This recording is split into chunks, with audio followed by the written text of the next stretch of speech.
everybody and say, we will give you this, and if you don't do what we tell you, we're going to take it away. They won't have the wherewithal to bribe the people and hold the people in check. The big problem, of course, is they will still have a lot of guns. And the founders were quite accurate when they talked about the reason for the Second Amendment, and it wasn't for rabbit hunting.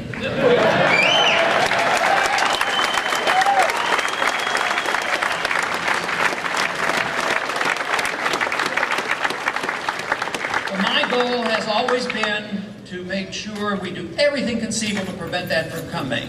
And that is why I do talk a whole lot about, the peaceful means and the intellectual means of confronting bad ideas. To me, the only solution to combat what is happening today is for our views to prevail. Governments usually reflect the prevailing attitudes of the people.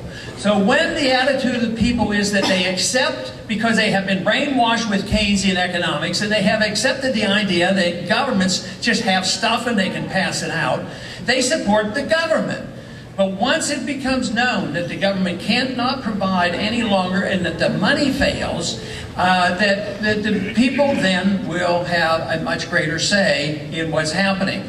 Then the government will reflect what the people believe. A good example of how this works is actually on how the Fed bill operated and worked out.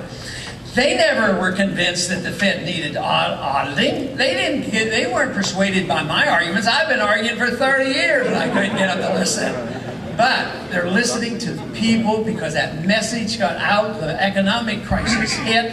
They've heard about the TARP funds and the corruption, and all of a sudden a few of us got the information out. Do you know what? If you think the TARP fund corruption is bad, you ought to find out what the Fed has been doing.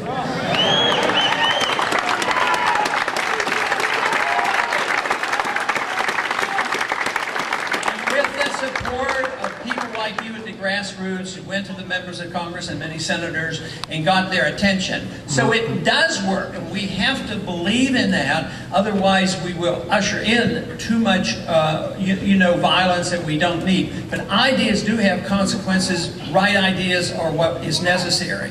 You know, they complain so much now about Washington is not bipartisan enough. All we need to do is be bipartisan and work these problems out. But they never talk about what the bipartisans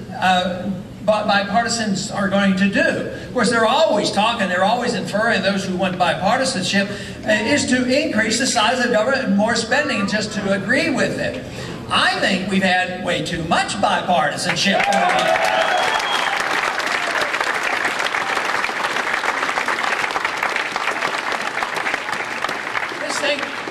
Just think of how much happens to our country, and it doesn't happen because of one party. The bipartisanship has been overwhelming when it endorses Keynesian economics, and that's been around since the Depression. The Keynesian economic system, likes the Federal Reserve. They like inflation. They like spending. They like deficits. And if you get into trouble, they like spending. They like deficits, and they like inflating. And they think they can do it forever. But that's ingrained in the system, and it's been a bipartisan cooperation that has done that.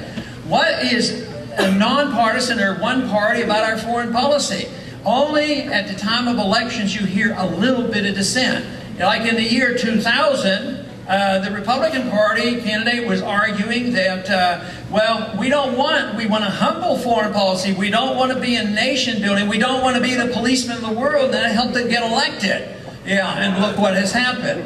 Then along comes the last election, and the candidate that won, and the person in the office today, he said, we're going to bring peace to the area. And he was the peace candidate, and what has he done? Well, we've expanded the war, sent more troops into Afghanistan. We started bombing Yemen, and we bomb Pakistan continuously. And quite frankly, I don't believe the troops are yet to come home from Iraq, because the policies have been changed. They've been bipartisan.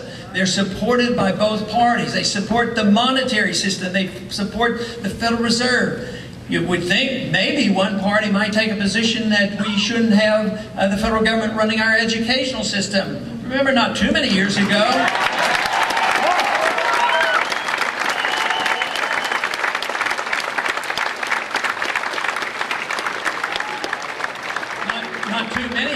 that was actually in the Republican platform to get rid of the Department of Education. And yet, last go-around, last Republican administration, doubled the size of the Department of Education. Is there any wonder that people get cynical and upset and angry at what's happening from Washington? Because on occasion, the people are starting to think they lied to us in Washington. No, but the system has been bipartisan, but it's bipartisan because the prevailing attitude of the people around the country have been educated by the same groups of people. Now, what's happening today is there's a new education going on. It's not always in the university. Sometimes it is. But there is something going on because you can get your information so much faster and more accurate if you sort it out all the time.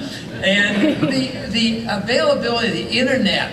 I was just really shocked during the last, in the campaign, where attending at the University of Michigan, people there knew.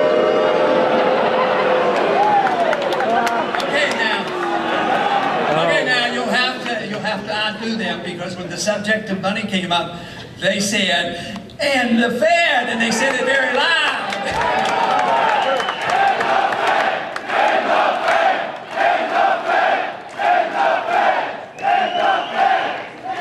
So I won't bring that name up again. But I will suggest that on occasion, talking to an audience like this, I've always been impressed when students and others recognize that there is a school of thought called the Austrian School of Economics.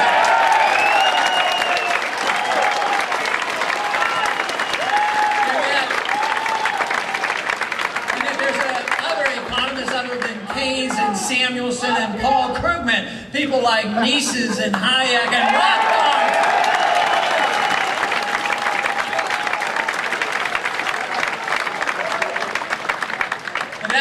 We made the inroads, that the intellectual climate has changed. There's reason to be pessimistic about Washington, but the good news is outside of Washington. The good news is here. People know and understand what is happening, and those views are changing. When the views change, Washington will change. We still have vehicles available to us. Quite frankly, I was rather cynical a long time before you got cynical. That was back in the 70s.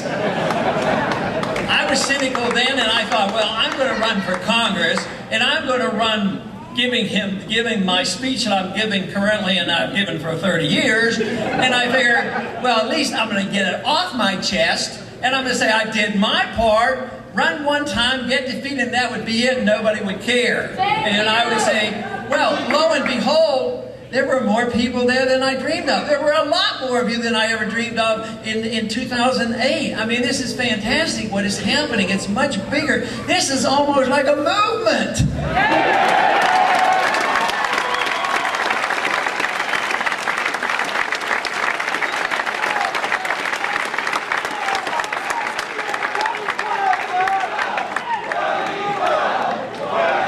That sounds like politics. I'm talking about education right now. Now, some people that I know and I respect, they believe strongly in education like I do, but they don't believe in political action, and I think that's okay too. But if you want to take intellectual material and an understanding and ideas, you eventually have to translate them into political action. The founders of this country were very, very well educated, but I would have to say they were willing to be political activists as well, and fortunately for us.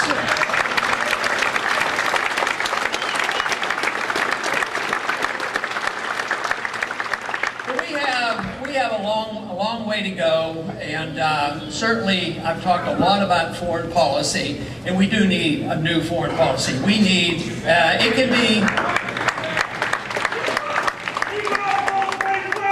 and when we do have, the only question should be, what is the foreign policy, and is it correct? Not whether it's bipartisan or unipartisan or whatever. We should have a new foreign policy compared to what we have today, but not brand new to our Constitution, or not brand new to our traditions, and not actually brand new to the Republican Party. What we need is a foreign policy of principled non-intervention.